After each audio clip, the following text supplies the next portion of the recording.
Something devastating just happened in my life, and now my in-laws are trying to convince me that it was my fault that this happened. Well, I won't stand for that because this is ruining my life. So I'm going to tell them exactly how I feel, and I want you guys to be the judge. I'm 34 female, and my husband passed away suddenly earlier this year after being diagnosed with an aggressive type of lung cancer. My mother-in-law is petitioning for custody of our children. Advice is needed and appreciated. My husband, whom I'll call Ben for the purpose of this post, and I met sophomore year through mutual friends. About a year after we started dating, I was diagnosed with BPD. It wasn't the best time for me mentally, and I took a couple of semesters of schools at the recommendation of my therapist. Ben was incredibly supportive through it all and regularly made the drive up to my grandparents' house on the weekends just to visit me, and wrote me the sweetest letters when he could not make the drive that he would deliver the next time he drove up. I still have them all in a box in the closet, and I read through them semi-regularly just to revisit old memories. The whole situation completely soured his parents on me. My mother-in-law never liked me. She's the poster girl of the overbearing southern mama, a real buckhead Betty if you're familiar with the term, and nobody was ever going to be good enough for her little baby boy, especially not a mentally ill 20-year-old with the aspirations outside of being a homemaker. Ben's relationship with his parents was not a great one, but from what he told me, it was still leagues better than when he lived with him. He cared more about making a life of his own now, and in her head, I was the one poisoning him against her. Well, he got a job in the city I'm from right out of school, and I got a teaching position nearby, so we ended up staying with my Nana, about 3-hour drive from his hometown. When my Nana passed away, she left the house to me, and we've been here ever since. We'd drive down for the holidays, but otherwise Ben was content just to stay put here. The relationship with his parents never got better, but the distance made them manageable. When the kids were born, they started pushing for more visits, and mother-in-law would show up at our door unannounced and stay for days on end. It wasn't a good time for our relationship, but after Ben and his mother got into a huge fight, we decided it would be best for us to visit them on our terms going forward, instead of the other way around. The trouble began a few months ago when Ben started complaining about some back pain. I tried to get him to the doctor, but he was sure that it was just an old sports injury rearing its head. He'd come home from work some days and just lay on the couch until it was time for bed, which was completely unlike him. But he maintained that it was nothing to worry about, just our 30s finally creeping in. It got progressively worse from there, and he even got written up at work, which had never happened before. My in-laws drove up to our son's birthday about 2 months after Ben had first mentioned his back hurting. And even my father-in-law noticed that something was up with him. They managed to convince him to go to the doctor, and after some testing, Ben was diagnosed with stage 4, lung cancer. He started radiation therapy almost immediately, but passed away halfway through the treatment cycle. My in-laws moved in while Ben was receiving treatment, but left immediately after the funeral, which was held in Ben's hometown. Their stay was hell on earth for me. It had been 3 years since I'd hosted either of them for more than a weekend stay, but there was no reasoning with them once Ben was admitted. I didn't want to keep them from seeing their son, but having them in my home 24/7 for weeks on top of my husband's diagnosis and treatment was harder than almost anything I've ever done. But the kids love their grandparents, and with their father in the hospital, I wanted them to have as much as support as possible. And between work and visitation, I could not provide that on my own. So the in-laws stayed. Every day of their stay was a new problem. Our house was filthy, I was lazy, I was a bad mother, the kids had no manners, their lunches were pathetic and unhealthy, their school district wasn't good enough, I did not cook enough, I did not spend enough time with the kids, you go on and on. I did not spend enough time at the hospital, I did not make enough money to be hiring a nanny for my son, I was wasting their son's money. When it was aimed at me, I could grin and bear it, for Ben, for the children, but then they started picking on the children. Their homework needed to be done before they could visit their father. They should not be allowed dinner if they talked back, and it all came to a head when my mother-in-law fired our nanny because a real woman should not hire help to raise her children. I work as a chemistry teacher at a private high school, and my daughter is attending the nearby public school until she's old enough to transfer into my school. I pick her up after her extracurriculars on the way home from work, and the nanny leaves when we get back. Outside of that, I'm the primary caregiver of our children, as Ben worked much longer hours than I did and traveled a lot for work. I don't have any family left in the area, and his salary allowed us to have a nanny to cover my working hours until my son starts preschool next year. I look after my children. I need some help while I'm simply at work. I tried to rehire our nanny, but the agency did not allow it. With everything that was going on, I let my mother-in-law look after my son while I was at work. But I made it known that I would not tolerate her or father-in-law punishing my children while I was not present. And if they felt they needed to be disciplined, to let me handle it. I made sure that the second I was home, they were in my care the entire time. My in-laws pride themselves on being traditional. No nonsense type of parenting.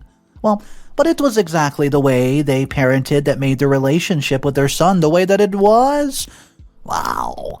Granted, they seemed to be much better grandparents to our children than they'd been parents to Ben, from what he told me, but I still wasn't crazy about them being left alone in charge of my son. I was just hoping to find a better childcare solution once things with Ben's treatment cycle winded down. But I guess I never really got the chance, did I? It's been a month and a half since the funeral, and things were finally starting to calm down. I managed to find a babysitter who covers the same hours that our nanny did, though the hourly rate's higher. I called my in-laws a few times a week so the children could speak to their grandparent, but they did not initiate anything otherwise. They've been especially frosty with me since the funeral, but I wrote it off as grief.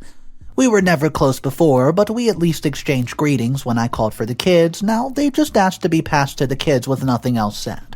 Still, I did not give that much of a thought. Then yesterday, after a month of them only speaking to the kids, I was informed that my in-laws have filed for custody of my children, on the grounds of me being an unfit parent. I'm completely floored. They haven't even began to say a word about this over the last month and a half, and it's completely just coming out of nowhere. So, I've asked my children what they would speak about to their grandparents, but everything came back to look pretty normal. I don't know what kind of evidence they're claiming to have, or if they even have a case at all. My husband was just taken from me, and now they want my kids too, and I have no idea how to respond. I don't know who to call. I tried to call my sister, but the call did not go through, and she has not called me back. I don't have any other family that I can call. I don't know what to do. What kind of lawyer do I need for this? Any advice would be such appreciated. Top comments from the original post before we hop into update number 1. Comment number 1. You need to contact a lawyer immediately. I don't know what state you're from, but I'm going to assume that you're American, so my advice will be based on that. Look up family lawyers in your state and book a consultation with at least one immediately. If finances are a concern, a lot of reputable lawyers are willing to delay payment if they feel you have a good case. I'm sorry for the loss of your husband and for everything that your in-laws have put you through and are trying to put you through now. Please, please, please reach out to your sister again if you can. Having a support system is so important in times like this, both for you and the children. I just hope that everything works out and that you have your family getting the opportunity to heal from the loss that you faced in peace. Comment number 2, the most hated comment on the original post. The creative writing exercises that have taken over the websites are getting really impressive, I have to say. I almost felt moved at the end. Here's the thing.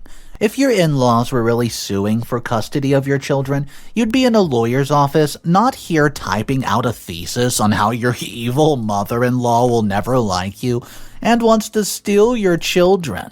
Also, what kind of cancer's only symptom is a little back pain? Come on, Google cancer symptoms if you want to make it believable that a seemingly healthy man went from back pain to death in what seems like a few months at most. Seriously, karma farmers will write about anything for clout, even cancer they know nothing about. Update number 1. Thank you, everybody, who replied with advice on the next steps to take.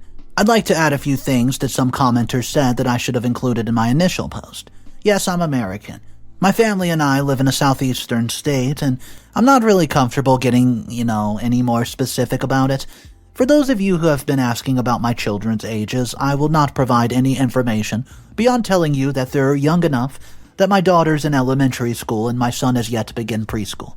For those of you who commented about how I said that I didn't have any family and then mentioned calling my sister at the end, I said that I didn't have any family left in the area. My sister lives in a different state, and while we don't see each other often, she's my absolute best friend and was my emotional pillar all through Ben's diagnosis up to his death. She and her husband attended the funeral with me, and she stayed with me for a few days afterward while I arranged childcare for my son. I called her because, she's my sister. But also, because her husband is an attorney. She did end up calling me back, and though her husband is a criminal lawyer and not licensed in my state, he was able to refer me to a really good family lawyer whom I've arranged to meet as soon as I can. From what I can tell, my in-laws have not found this post yet, but I'll still be keeping all details going forward as vague as possible to avoid any problems with the case.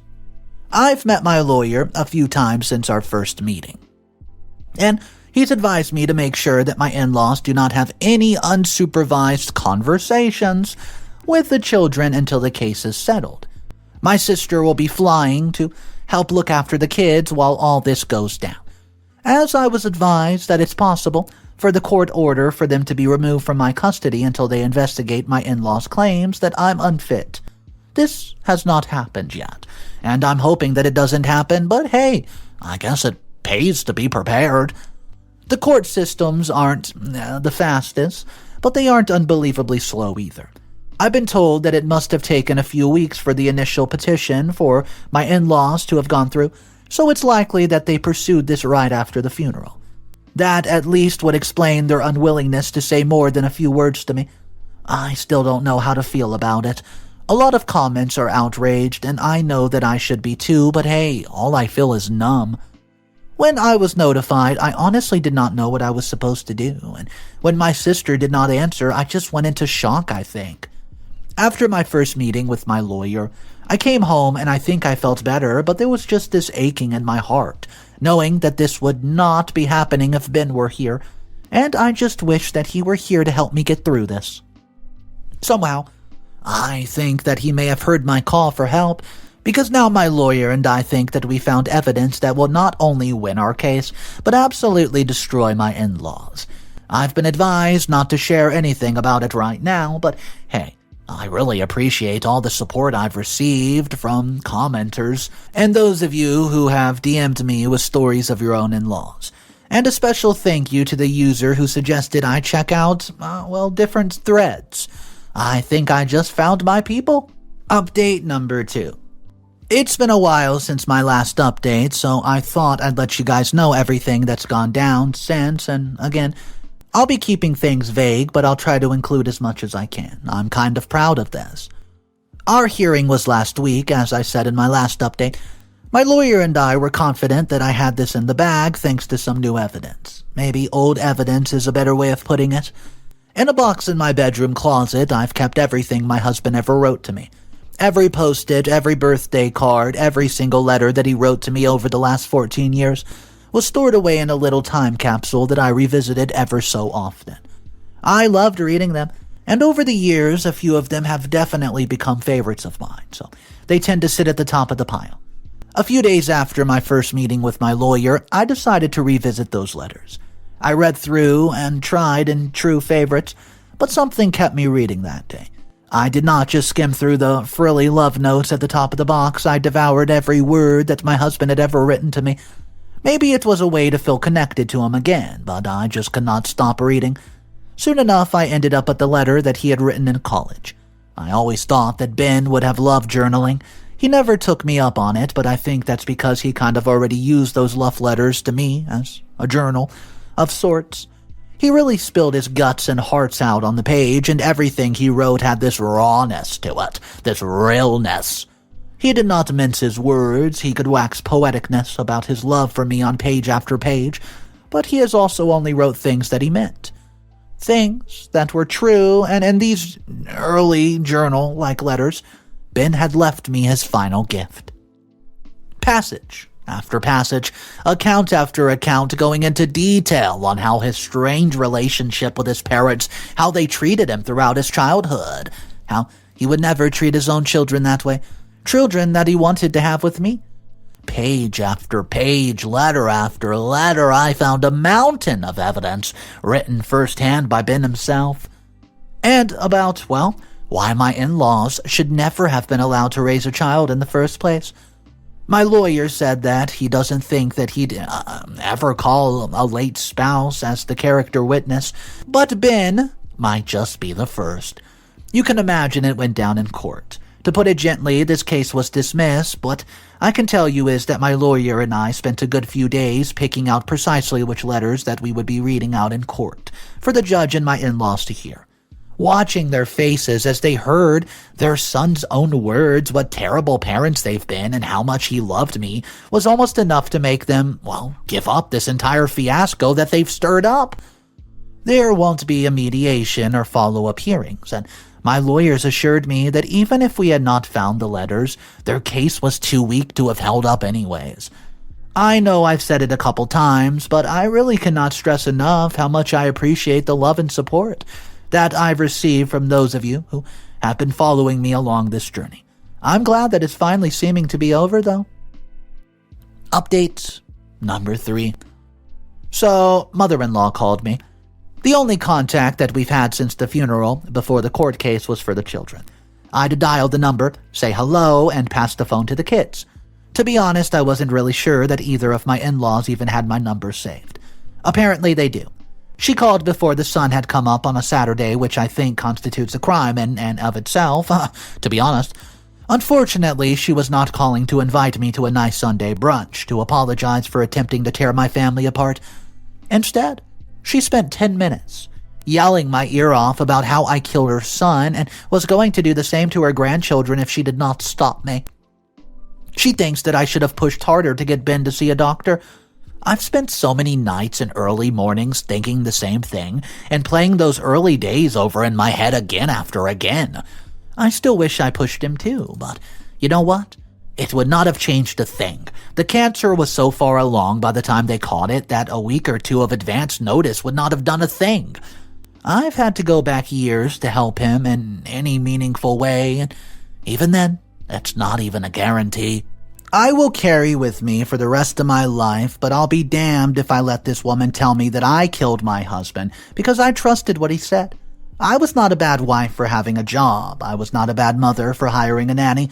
I don't care if she wants to believe that I'm a killer or a gold digger or anything else that she said on the phone call, but I refuse to spend another minute entertaining her and her delusions. I hung up and informed my lawyer that she contacted me, and he instructed me not to answer any more phone calls from her. He said that if I had to communicate with her, I would do it over text, email, or a neutral third party. Unfortunately, shortly after this, we were contacted by her lawyer, informing us that mother-in-law and father-in-law were petitioning for grandparent rights, as they had failed to get custody of my children. They now wanted court-mandated visitation rights. I didn't even think they could ask for that after trying and failing to take my kids away from me, but apparently the court system allows it. Now, I have to spend another few weeks of my and my children's lives dealing with this mess instead of rebuilding our future. My sister has already flown home, so I'll be dealing with this solo this time. Every time I think that everything's finally getting better, something else is thrown at me. Update number 4. So, this probably is not the update that you all wanted to see, but it's the update that I have. We did not end up going back to court. After some back and forth between our lawyers, we managed to settle on visitation schedule that satisfied the needs of all parties. I'm not going crazy about it either, but this was the best solution for the children. Despite what I may think of them, what Ben may have thought of them, they're still the kids', grandparents. For a while at least, the visits will be supervised and will occur in my city. My in-laws will have to drive up here if they want to see their grandchildren because God knows I'm not going to be making the 6-hour round-trip drive. All visits will have to be in neutral areas, like the park or a mall with a third-party presence, so I'm not too worried about them getting the chance to poison my kids against me. It's not like glum news, however. Shortly after the visitations were settled, mother-in-law made a Facebook post about the whole situation. As you can imagine, it was far from a balanced retelling of everything that happened. Honestly, it was really impressive how much mother-in-law was able to make out as, the cartoon villain-like figure, keeping her away from her sweet grandbabies. I didn't bother responding to it. I don't care about the opinions of anyone in mother-in-law's circle, and honestly, I have better things to do than defend my reputation to a bunch of people in town that I'm not even from. My sister, bless her, had no such hang-ups. I don't think I ever received so many notifications in such quick succession as when my husband's cousin were sending me screenshots of mother-in-law being absolutely eviscerated by her friends list in the wake of my sister's very lengthy, very detailed comment. I've since been blocked, and so has my sister, brother-in-law, and anyone else associated with me. But I'd like to imagine that the onslaught on mother-in-law's comment section is still going on to this day.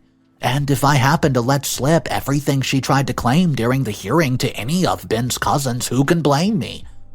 To those of you who have been commenting on my post, however, I'd like to once again say thank you to everybody who reached out with words of advice, kindness, and support. I don't have much in terms of support systems here, which I'm working on, but all of you really did more for me than you'll ever know. Those of you who defended me against the hate comments, and those of you who even reached out to my direct messages to offer your own experience, advice, and a listening ear, I will continue to be grateful for each of you. Thank you so much. And this time I'm confident that this chapter of my life can finally be closed. Update number 5, final update. Hey, I never actually intended to come back to a post, but I found myself revisiting my letters from Ben when I made me just think of this. I figured I'd add a quick little "where are they now" section, if I can call it that. To give a brief update on the kids, I'd like you to know that they're doing good. Grief is not a linear process, and losing a parent so young is definitely not something that I've ever wanted my kids to experience. But given that I can't change the past, they're coping as well as they can be. My son will be starting preschool in just a few weeks, which is exciting and terrifying for all of us, but mainly exciting. My daughter's decided that she's now the quote man of the house, and has substituted her payback for a briefcase, which is both ridiculous and convenient. None of her homework has been creased beyond recognition in weeks. The visitation has been occurring a few times a month, and we're gradually getting to a place where I feel comfortable enough for my former in-laws to take the kids on maybe a short day trip back to Ben's hometown. I want them to know their father, and if the best way to do it is for them to spend time with their grandparents, then I will grin and bear it. There haven't been any more threats to take me to court, which I'm pretty happy about. But I don't see myself ever having anything more than a cordial relationship with my former in-laws. I've been okay. I don't think I'll ever be 100% ever again, but maybe I can get somewhere close. I still have my children and my sister, and I've recently been putting myself out there at work and taking on new projects that I never would have done before. If this whole situation has taught me anything, it's that I've allowed my support network to become nearly non-existent since I settled down. I got so consumed with being a wife and a mother that I isolated myself from my friends and my hobbies. Opening up is definitely a slow-going process, but if going to brunch with a colleague is the first step to being a healthier, happier version of myself or my children, then I'll do it. That's really all I have left to add to this. If there's anyone reading this who's going through something similar, know that it gets better and that reaching out for help is not a sign of weakness, but a sign of strength and the bonds that you have with those around you. Top comments from the update. Comment number 1. I'm so happy that everything worked out for you, OP. I've been following along since the very first post you made, and I just knew that things would get better. There's always light at the end of the tunnel, and I like to believe that what kept you reading the letters, that was Ben's love for you pushing you towards the solution. I admire your maturity in allowing your children to build a relationship with your grandparents. That could not have been an easy choice to make, and I don't know if I would have been able to do it if I were in your place. Anyways, good luck. Comment number 2. Hey, in my opinion, it's super disrespectful for your husband's memory to allow his parents to continue seeing his children. From what you've written, it's clear that you were abusive in some way. Maybe you did not want to go into detail for legal reasons or privacy reasons, but I can tell that he did not have good memories of them. Well, you said that you only visited for the holidays when your husband was around, but now they get to see his kids whenever they want. Did you ever stop to consider what your husband may have wanted? Even in your first post while talking about his diagnosis, you only speak about how your in-law's stay was hell for you. Not once did you even mention how your husband was doing in the hospital, or whether he even wanted his parents near his children in his home at all. I get that you've been having a tough time, but you're just coming across as really selfish and self-absorbed in your post. I hope you do better for your children. Well, I'm just glad that OP's sister decided to put a truthful post on that social media posting where OP's in-law was trying to get some sort of sympathy and trying to rip apart OP, but OP's sister put a nail in that and said, you know what, I'm going to tell everyone here the truth, and that completely flipped the switch on the in-law. I want to know your thoughts about this story, guys. In deep discussion, let's talk about it in the comment section, and I just want to know what you would have done if you were finding yourself in OP's position. If you guys are new to the channel, I want to welcome you. My name's Mr. Reddito. I narrate stories every single day. Drama stories, in-law stories, inheritance dramas, HOA disputes, cheating stories, wedding fiascos, Karens in the wild stories. I mean, it goes on and on. If you want to be a part of these stories, all you have to do is hit that subscribe button. I'll see you guys tomorrow, and just remember, it's cool to be kind. Peace.